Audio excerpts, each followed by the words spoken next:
இந்திய நாட்டில் இப்போ புதுசாக மேலும் ஒரு பரபரப்பு உண்டாகிருக்கு. என்னென்னு பார்த்தீங்கன்னாக்கா, இன்றைக்கி அதிகமாக இதை பேசக்கூடிய விஷயம் என்னென்னு பார்த்தீங்கன்னாக்கா, சிஏஏ, என்ஆர்சி, என்பிஆர் இதற்காக எதிர்ப்பு தெரிவித்து அனைத்து மக்களும் அனைத்து சமூகத்திலும் போராட்டம் நடத்துகிறாங்க. நாடு முழுவதும் இந்த போராட்டம் அதிக லெவலில் மக்கள் பண்ணிகிட்டு இருக்காங்க. அதே மாதிரி பார்த்தீங்கன்னு சொன்னாக்கா, டெல்லியில் ஷாஹீன்பாக் தொடர்ந்து 24 மணி நேரம் அங்கே போராட்டம் தொடர் தருணை நடத்திக்கிட்டு இருக்காங்க. அது மட்டும் இல்லாமல் தமிழகத்தில் பார்த்தீங்கன்னு சொன்னாக்கா, எண்ணற்ற இடங்களில் கிட்டத்தட்ட ஒரு 100-120 இடத்துல ஷாஹீன்பாக், அதாவது பொதுவாக எப்படி பேர் வச்சுருக்காங்கனாக்கா, சென்னை ஷாஹீன்பாக், கும்பகோணம் ஷாஹீன்பாக் அப்படின்னு சொல்லிட்டு ஒவ்வொரு ஊருக்கு ஏற்ற மாதிரி அந்த பேர் கூட ஷாஹீன்பாக்னு சொல்லி வச்சுட்ருக்காங்க. இது மாதிரி ஒரு சூழல் போயிட்டு இருக்கும்போது தான் இந்து முன்னணி சார்பாக 125 கேள்விகள் கொண்ட ஒரு புத்தகம் மாதிரி நம்ம கையில் இருக்குது. இது மட்டும் இல்லாமல் பார்த்தீங்கன்னாக்கா, சமூக வலைதளங்களில் இந்த புத்தகம் மாதிரி PDF லெவலில் எல்லா இடத்தையும் பரப்பப்படுது. இந்த கேள்விக்கு நம்ம விடை தெரிஞ்சதுக்காக NTF நிறுவனர் P. ஜெயலலிதா அவர்கள் நம்ம சந்திக்க போகிறோம்.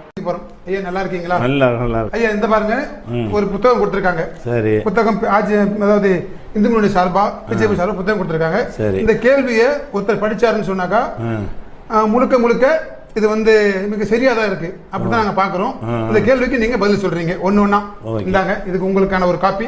இதுல இருந்தா நீங்க பதில் சொல்ல போறீங்க. இத புத்தகமா வெளியிட்டு இருக்காங்களா? ஆமா, புத்தகம் வெளியிட்டு. அது மட்டும் இல்லாம சமூக வலைதளங்கள்ல இது ஃபுல்லா பரப்பப்படுது. இத பார்த்தது எல்லாருமே உங்களை தான் குற்றம் சொல்லுவாங்க. இஸ்லாமியர் தான் குற்றம் சொல்ற மாதிரி இருக்கு. அதனால இதுல பதில் சொல்லுங்க. அதுக்கு முன்னாடி நீங்க எனக்கு என்ன செய்யணும்னாக்கா, சிஏஏ, என்ஆர்சி, என்பிஆர் பத்தி சுருக்கமா விளக்க சொல்லிடுங்க எனக்கு.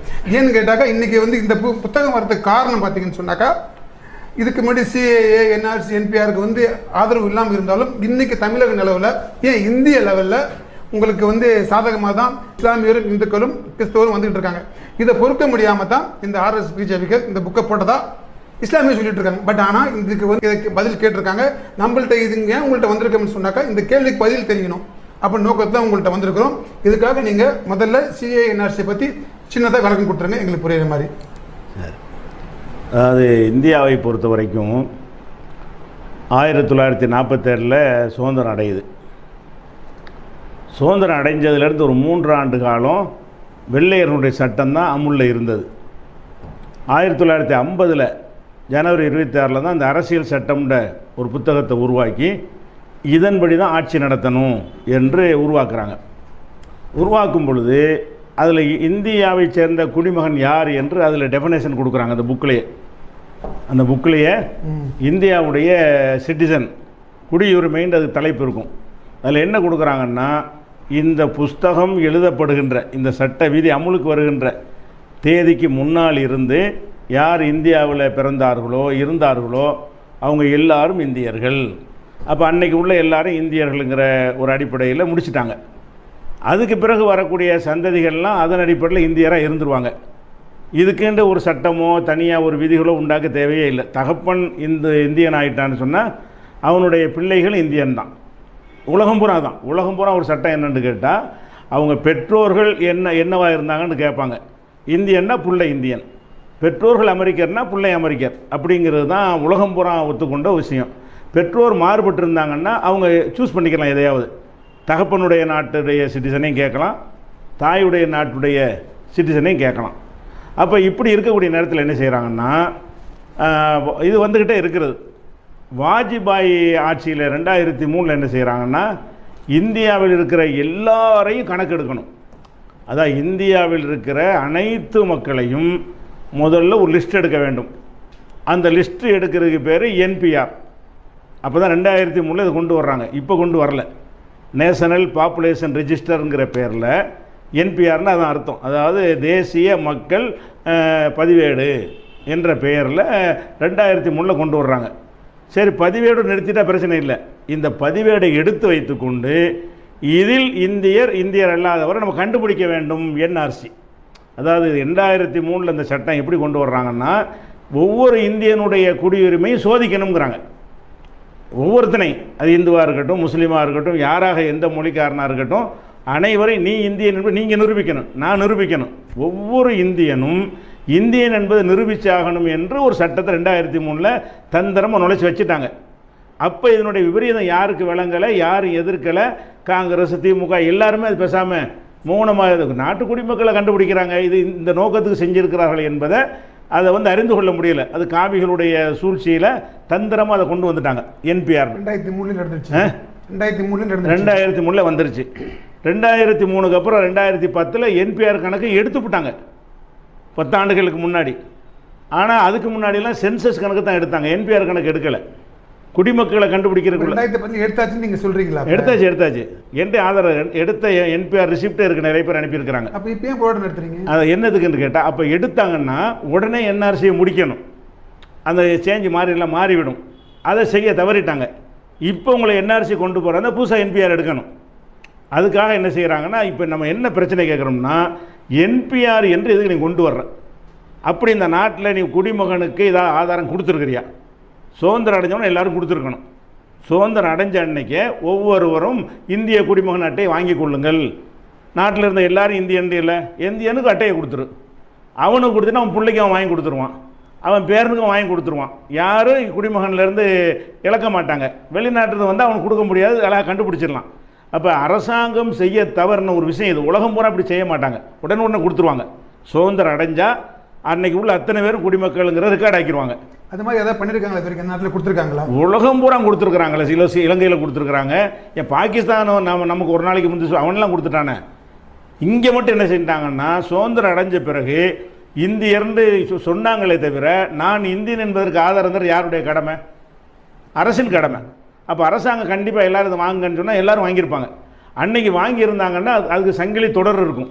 இவன் என்ன செய்கிறான்னா, பல வருடங்கள் 50-60 வருஷம் ஓடின பிறகு ஒவ்வொருத்தரையும் நிரூபின்னு சொல்கிறான். எப்படி நிரூபிக்க சொல்கிறான்னு கேட்டால், உங்களுடைய பிறந்த நாளை கேட்குறான். இந்த பிறந்த நாள் வந்து யாருக்கு கொடுக்க இயலும்? முதல்ல 1969க்கு பிந்தி வந்தாலும் தான் கொடுக்க முடியும். 69க்கு அப்புறம். ஆமாம், 69ல் தான் இந்த பிறப்பு இறப்பு பதிவு கட்டாயம்னு சட்டம் வருது. 69க்கு முந்தி பிறந்தவர். நான் 53ல் பிறந்தவன், எனக்கு பர்த் சர்டிஃபிகேட் இல்லை. மோடிக்கும் இல்லை, அவர் 50ல் பிறந்தவர், அவரும் பர்த் சர்டிஃபிகேட் கிடையாது. பிறந்தார் என்பதற்கு ஒரு ரெக்கார்டு கிடையாது. அப்போ நான்லாம் பிறந்த நாள் எப்படி காட்டுவேன்? அப்போ இப்போ பிறந்த நாளை அந்த என்பிஆரில் என்ன கேட்குறாங்கன்னா, உன்னுடைய பிறந்த நாளை கொடு. பிறந்த நாளை சொன்னால் பத்தாது, ஆதாரத்தோடு கொடுக்கணும். அப்போ 69க்கு முந்தி உள்ள எல்லோரும், அதான் 50 வயசுக்கு மேலே உள்ள எல்லோரும் வெளியே போகணும். இப்போ 50 வயசுக்கு மேலே யாரெல்லாம் இருக்கிறாங்களோ, 50 வயசு கீழே உள்ளவங்கெல்லாம் பதிவில் இருப்பாங்க. இப்போ உங்கள் முதல்வர் இருப்பாரா? தமிழ்நாடு முதல்வர் இருப்பாரா? அவர் வயசு எத்தனை? இப்போ தெரியல. பிரதமர் இருக்க முடியாது, வணங்குதா? முதல்வர் வயசு தெரியல. 50ல் பிறந்தவர் பிரதமர், அவருக்கு பர்த்டே கிடையாது. அப்போ அவர் 2 பர்த்டே காட்டுறாரு. 49லையும் பிறந்தாங்கிறாரு, 50லையும் பிறந்தாங்கிறாரு.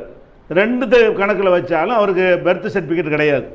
அப்போ எனக்கு கிடையாது. என்னை மாதிரி உள்ள 50 வயசுக்கு மேலே உள்ள மக்கள் அனைவருடைய குடியுரிமை இப்போ இல்லாமல் என்பிஆரில் எடுப்பாங்க. எடுத்தோன்னே நீங்கள் வந்து உங்கள்கிட்ட சான்று இல்லை அப்படின்வாங்க. 50க்கு மேலே உள்ள ஆளுக்கெல்லாம் என்ன செய்வாங்கன்னு, கீழே உள்ள ஆளுகளுக்கெல்லாம், உங்கள் தகப்பனார் வெளிநாட்டிலேருந்து குடியேறி அவருக்கு நீங்கள் பிறந்திருக்கலாம்ல, அவர் இந்தியாவில் பிறந்தார் நிரூபிக்கங்கிறாங்க. அதாவது நீங்கள் பிறந்துட்டு வச்சுருக்கிறீங்க, நீங்கள் நான் பிறந்தேன்னு ஆதாரம் காட்டிங்க, நீங்கள் பிறந்துட்டீங்க, உங்கள் தகப்பனார் இந்தியராக இருக்கணும்ல, அதுக்கு ஆதாரம் தாங்க, அது சிட்டிசன்னு நிரூபிங்கிறாங்க. நிரூபிக்கிற எப்படி நிரூபிக்க சொல்கிறாங்கன்னா, இந்தியாவில் தான் பிறந்தார் என்பதற்கு ரெக்கார்டு தாங்க. மதுரையில் உங்கள் தகப்பனார் பிறந்தால் மதுரையில் பிறந்தார் நான் ரெக்கார்டு கொடுக்கணும். அவருக்கு என்ன ரெக்கார்டு இருக்கு? பாஸ்போர்ட்டில் இருக்கும், எங்கே பிறந்தாருன்னு. பாஸ்போர்ட் ஏற்றுக்கிற மாட்டோங்கிறாங்க. பாஸ்போர்ட்டில் இருக்கும், ஏற்றுக்கிற மாட்டாங்களாம். ஆதாரில் இருக்கும், ஆதார் அட்டையில் எழுதிவிட்டாங்க. இது குடிமகனுக்கு ஆதாரம் இல்லை, ரேஷன் கார்டு உணவு தர்றதுக்காக உள்ளது, அதில் கிடையாதுன்ட்டாங்க. அப்போ எந்த பேங்க் அக்கௌண்ட் பண பரிமாற்றத்துக்கு உள்ளதுன்னு ஒன்று ஒரு பதிலை சொல்லி அது குடிமக்களுக்கு ஆதாரம் இல்லை. இங்கே பிறந்ததுக்கு ஆதாரம் பண்ணி பிறந்த கொடுக்கவே இல்லையே. 69க்கு முந்தி என் தகப்பனார் இறந்துட்டாருன்னா அவருக்கு எப்படி நான் வாங்கி கொடுப்பேன்? அவருடைய பர்த்துக்கு நான் என்ன ஆதாரம் கொடுப்பேன்? இந்த வகையில் வச்சு தான் இது ஒரு டேஞ்சரான ஒரு திட்டம். எதுக்குன்னு கேட்டால், ஒரு குறிப்பிட்ட ஒரு சாராரை வெளியேற்றணும் என்பதை கொடுக்க முடியாது. சிலருக்கு மட்டும் சலுகை கொடுத்தவங்களை சேர்த்துக்கொண்டு சிலரை மட்டும் வெளியேற்றுறதுக்கு தான் என்பிஆர். இந்த என்பிஆருக்கு அடுத்து என்ன செய்வாங்க? என்பிஆரில் யாரையும் விட மாட்டாங்க. நீங்கள் என்ன சொல்கிறீங்களோ அதை எடுத்துகிட்டு போயிடுவாங்க. கெடுபிடி பண்ண மாட்டாங்க, ஆதாரம் கேட்க மாட்டாங்க. சொல்கிறத வாங்கி கொண்டு போய் என்ஆர்சிங்கிற அந்த டிபார்ட்மெண்ட்டில் கொடுப்பாங்க. அதுக்கு தான் இதை எடுக்கணும்னு அதில் சொல்லியிருக்கிறாங்க. என்பிஆர் எடுக்கிறதுக்குன்னு கேட்டால் சும்மா எடுப்போம், எடுத்துட்டு அடுத்து நீங்கள் குடிமகனாக இல்லையாண்டு 2வது படித்தரம் உங்களுக்கு இருக்குது. அப்போ என்ஆர்சினா என்ன? நேஷனல் ரிஜிஸ்ட்ரேஷன் ஆஃப் சிட்டிசன், சிட்டிசனுடைய பதிவேடு. என்ஆர்சின்னு ஒரு ஒரு லெட்ஜர் போட்டிருக்காங்க. அதில் உங்கள் பேரை ஏற்றணும். ஏற்றினா நீங்கள் இந்தியர். என்ஆர்சிங்கிற லிஸ்ட்டில் இருந்தால் நீங்கள் இந்தியர். உங்களை ஏற்றலைன்னா இந்தியர் இல்லை. இந்தியர் என்பவருடைய பதிவேட்டில் உங்கள் பேர் இருக்கணும். அதுக்கு ஒரு நம்பரை போட்டுருவாங்க. நீங்கள் கரெக்டாக சான்று கொடுத்தா என்ஆர்சியில் உங்கள் பேரையும் போட்டு உங்களுக்கு 2,03,444 நம்பரை சொல்லிடுவாங்க. அது உங்கள் குடிமகனுடைய நம்பர் அது இப்படின்னு கொடுப்பாங்க. அப்போ இந்த என்பிஆரில் உள்ள அத்தனை பேருக்கும் நோட்டீஸ் அனுப்புவாங்க. அத்தனை பேருக்கு அனுப்பலாம். அல்லது அதை வைத்துக்கொண்டே ஜாதி மதத்தை பார்த்து நீங்கள்லாம் டவுட்ஃபுல்லாக இருக்கிறீங்க, நான் யாருக்கு விரும்புகிறானோ தாழ்த்தப்பட்ட மக்கள், ஒடுக்கப்பட்ட மக்கள், சிறுபான்மை மக்கள், கிறிஸ்துவர் அந்த பேர் அதெல்லாம் வச்சு கண்டுபிடித்து கொண்டு அவங்களுக்கு மட்டும் நீங்கள் நிரூபிங்கன்னு அனுப்பலாம். அவன் அனுப்பாமல் நினச்சாலும் ஏற்றிக்கணும். ஏன் ஏற்றணும்னு கேட்க இயலாது. எந்த ஆதாரமும் தராத ஒருத்தனையும் இந்தியர்னு ஏற்றிக்கிறலாம். ஆதாரம் தந்த ஒருத்தனையும் இது பத்தாது என்றும் கேட்கலாம். அப்போ என்பிஆர் என்பதன் மூலமாக அவர் நினைத்தவர்களை இந்தியராக்கலாம். நினைத்தவர்களை இந்தியர் இல்லைங்கலாம் என்ஆர்சியில் கொண்டு போய். அப்போ என்ஆர்சியில் ஒரு 130 கோடி மக்களுடைய என்ஆர்சி எடுத்துகிட்டு போய் ஒரு 30 கோடி மக்களை என்ன செய்வான், நோட்டீஸ் அனுப்புவான். அவன் 100 கோடி பேர் அவன் யாருன்ற அவன் முடிவு எடுத்துக்கிடுவான், அந்த அதிகாரத்தில் இருக்கிறவன். இப்போ அவனை என்ன செய்வான், கூப்பிட்டு ஆதாரத்தை நிரூபின்னா பாஸ்போர்ட் இதெல்லாம் இல்லைன்ட்டாங்க. அப்போ எதை நிரூபிக்கணும், இந்த பர்த் சர்டிஃபிகேட்டு கொடுக்க முடியலைன்னா அப்போ நீங்கள் இந்திய நிலையில் பதிவு செய்ய முடியாது. அதில் பதிவு செய்ய முடியலைன்னா அகதி முகாம் போங்க. இதுதான் இது என்ஆர்சி. அப்போ என்பிஆர் என்ஆர்சி மட்டும்தான் இருந்தது, சிஏங்கிறதுலாம் கிடையாது. அதிலே பிரச்சனை முடிஞ்சு போயிடும். அஸ்ஸாமில் என்ன பிரச்சனை ஏற்படுதுன்னு கேட்டால் வெளிநாட்டில் இருந்து நிறைய பேர் வந்துட்டாங்க. பாகிஸ்தான், பங்களாதேஷ்லேருந்து குறிப்பாக அந்த யுத்தம் நடக்கும் பொழுது பங்களாதேஷ் பிரிகிறதுக்கு முன்னாடி அது கிழக்கு பாகிஸ்தானாக இருந்துச்சு. அப்போ இந்திரா காந்தி காலத்தில் போர் நடக்கும் பொழுது அப்படி தான் பங்களாதேஷ் கிழக்கு பாகிஸ்தான் சொல்கிறாங்க. ஆமாம், அது இப்போ போடும்போது அந்த 71 சண்டை நடக்கும்போது குண்டுமலை பொழிகிறதுனால இந்திரா காந்தி என்ன அறிவித்தாங்கன்னா, பங்களாதேஷில் உள்ள யாருமே எந்த நிபந்தனையும் இல்லாமல் இந்தியாவுக்கு வரலான்னு அஸ்ஸாமை திறந்து விட்டாங்க. அதனால தான் வந்தான். திறந்து யுத்தம் முடிஞ்சவனை திருப்பி அனுப்பியிருக்கணும். அவனை திருப்பி அனுப்பியிருந்தா, உடனே அனுப்பியிருந்தா அவனுக்கு ஒரு வாழ்வாதாரம் இருந்திருக்கும். அவன் வீடு வாசல் சொத்தை விட்டுட்டு வர்றான்ல, முடிஞ்சவனை அனுப்பினா போயிடுவான். பங்களாதேஷ்காரன்னு மறுக்க மாட்டான். 60 வருஷம் பேசாமல் விட்டுப்புட்டு இப்போ போண்டா என்ன அர்த்தம், அவன் வெளிநாட்டுக்கு 50 பேர் இந்த முஸ்லீமாக இருக்கட்டும், அவனை வெளிநாட்டுக்காரன் தான், சந்தேகம் இல்லை. அவன் கள்ளத்தனமாக வந்தானே கூப்பிட்டு வந்தானா, நீங்கள் தானே அழைச்சி கூப்பிட்டீங்க, அவனுக்கு என்ன சோர்ஸு? அப்போ நான் ஒரு இலங்கை அகதிகள் இருக்காங்கன்னு கேட்டால் அவங்களுக்கு ஒரு நாடு இருக்குது. இலங்கையிலிருந்து வந்த இந்தியர்கள் ஒரு இந்தியாவில் இருக்கிறவரும் இருக்குது. இவன் யாருன்னு கேட்டால் இவன் இந்தியனும் இல்லை, பங்களாதேஷுக்காரனும் இல்லை, இவன் பாகிஸ்தான்காரனும் இல்லை. இவன் அகதி என்றால் உலகத்தில் வித்தியாசமான அகதி. ஒரு நாட்டிலிருந்து வந்து அகதின்னு சொன்னால் அந்த நாடு பொறுப்பேற்றுக்கிறதுக்கு நிர்பந்தப்படுத்தலாம். ரோகிணியா அகதின்னு சொல்லுவாங்க. என்ன பேர், அவனும் இல்லைங்கிறான், நீனும் இல்லைன்னா நாங்கள் யார்? இந்த நிலை ஒருத்தனுக்கு அவனை சாவடிக்கிறதுக்கு இது தேவையில்லையே. இவ்வளோ பெரிய கொடுமை எந்த மனுஷன் இன்னைக்கு இந்துவுக்கு நிகழலாமா? ஒரு முஸ்லீம் இதைத்தான் சிஏ என்ஆர்சியை அஸ்ஸாமில் எடுக்க சொல்லி கோர்ட்டு உத்தரவு போடுது. ஏன் உத்தரவு போடுதுன்னா, அஸ்ஸாம் மக்கள் போராடுறாங்க. 1 கோடி பேர் உள்ள வந்துட்டாங்க, எங்களுடைய வாழ்வாதாரம் வேலை வாய்ப்பெல்லாம் பாதிக்கப்படுதுன்றவுடனே கோர்ட்டில் உத்தரவு போட்டவுடனே என்ஆர்சி எடுங்க. அந்த 2003 உள்ள சட்டப்படி, கோர்ட்டு உண்டாக்குன சட்டம் இல்லை, ஏற்கனவே அந்த சட்டம் இருக்க போய் நீங்கள் என்பிஆர் எடுத்து என்ஆர்சி அஸ்ஸாமுக்கு மட்டும் எடுங்க என்று சொல்கிறாங்க. எடுத்தால் 40 லட்சம் பேர் இல்லை, 40 லட்சம் பேருக்கு குடியுரிமை நிரூபிக்க முடியலை. அப்புறமேல என்ன செய்யணும், தீர்ப்பாயம்னு ஒன்று போட்டாங்க, நீங்கள் மேல்முறையீடு செய்யலாம்னு. அதில் ஒரு 21 லட்சம் பேருக்கு கிடச்சிருச்சு, அவங்க சரியாக ஆய்வு செய்யலான்ட்டு. 19 லட்சம் பேர் இல்லைன்னு ஆயிடுச்சு. அப்போ 19 லட்சத்தை அனுப்பணும் இவங்க சட்டப்படி. வாஜ்பாய் கொண்டு வந்த என்ஆர்சி சட்ட பிரகாரம் 19 லட்சம் பேரை என்ஆர்சியில் ஏற்ற முடியாது. இப்போ 19 லட்சம் அனுப்பணும். அப்போ என்ன செய்கிறாங்கன்னா, இந்துத்துவெல்லாம் கூடி கணக்கை பார்க்குறாங்க. 19ல் 12 லட்சம் இந்துவாக இருக்கிறான், 7 லட்சம் தான் முஸ்லீம். அவங்க நினச்சது பங்களாதேஷில் முஸ்லீம் தான் ஜாஸ்தியாக இருப்பான், எல்லாத்தையும் என்ன செய்யலாம், விரட்டி விட்டுலாம் நினச்சாங்க. இப்போ விரட்டி விட நினைக்கும் போது 19 லட்சத்தில் இந்து தான் 12 லட்சம் இருக்கிறான், 7 லட்சம் தான் முஸ்லீம் இருக்கிறான். ஆஹா, என்னடா செய்கிறதுன்னு அந்த என்ஆர்சியை உடைக்கிறதுக்கு தான் சிஏஏ. என்ஆர்சியுடைய தொடர்ச்சி அல்ல, என்ஆர்சிக்கு எதிர்ப்பு தான் சிஏஏ. என்ஆர்சி படி அத்தனை பேரை வெளியேற்றணும், அத்தனை பேர் வெளியேற்ற மாட்டோம், நாங்கள் இவங்களை வெளியேற்றுவோம், இவங்களை வெளியேற்ற மாட்டோம்னு சொல்லி சிறப்பு சட்டம் கொண்டு வர்றாங்க. அந்த என்ஆர்சி அந்த திருத்த சட்டம் கொண்டு வர்றாங்களே, குடியுரிமை திருத்த சட்டம்னு கொண்டு வந்தது எதுக்குன்னு கேட்டால், என்ஆர்சி பிரகாரம் யாரெல்லாம் குடிமக்கள் இல்லையோ அவர்களை வெளியேற்றாமல் என்ஆர்சிக்கு எதிராக அவங்க மத அடிப்படையில் சீக்கியர்கள், பௌத்தர்கள், அந்த மாதிரி 6 மதத்தையும் குறிப்பிட்டு முஸ்லீமை விட்டுட்டாங்க. அப்போ முஸ்லீம் 6 லட்சம் பேரை இப்போ அகதி முகாமில் அடைக்க போகிறாங்க. இது ஒரு அநியாயம்ங்கிற வகையில் தனியாக நம்ம எதிர்க்கும், நம்மளை பாதிக்காது. அது அஸ்ஸாமில் உள்ள அந்த மக்களை தான் பாதிக்கும், அஸ்ஸாமை தவிர யாரையும் பாதிக்காது. ஏன்னா இங்கே என்பிஆர்னு எடுக்கப்படவும் இல்லை, அந்த சிறப்பு சட்டத்திலே 3 நாடைத்தான் குறிப்பிடுறான். பாகிஸ்தான், பங்களாதேஷ், ஆப்கானிஸ்தான் நாடுகளில் இருந்து வந்த. இப்போ நீங்கள் வந்து என்பிஆரில் எந்த ஆரம் கொடுக்காட்டாலும் பாகிஸ்தான் நிரூபிச்சாகணும். நிரூபிக்க இயலாது, உங்களுக்கு முடியும், இந்துவும் கிடைக்காது. அப்போ சிஏயை வச்சு தப்பிக்கவும் இயலாது. இங்கே உள்ள இந்துக்கள்லாம் சிஏயை வந்து அவனுக்கு மட்டும் உள்ள சிறப்பு சட்டம், அதை மறந்துட வேண்டியதான். நம்ம என்பிஆர் என்ஆர்சியில் கதை முடிஞ்சிடும். வேறு பகுதிகளுக்கெல்லாம் சிஏஏ வராது.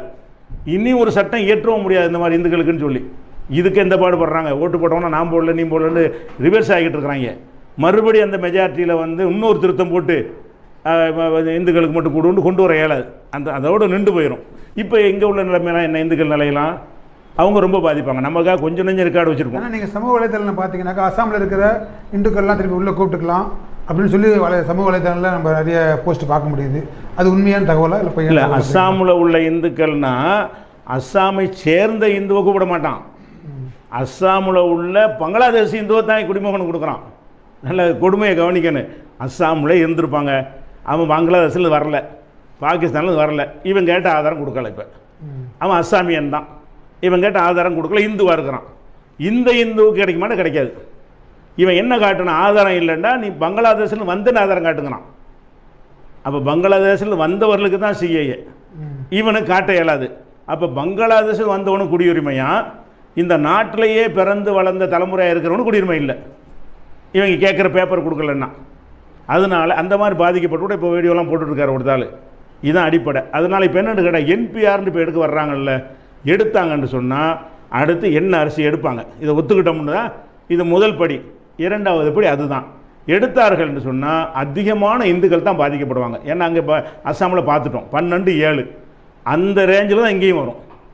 இங்கே ஒரு 50 லட்சம் பேர் குடியுரிமையை நிரூபிக்க முடியலைன்னா 30 லட்சம் பேர் இந்து இருப்பாங்க, 10 லட்சம் தான் முஸ்லீம் இருப்பான், இன்னொரு 10 லட்சம் கிறிஸ்டின்லாம் சேர்ந்துருப்பாங்க.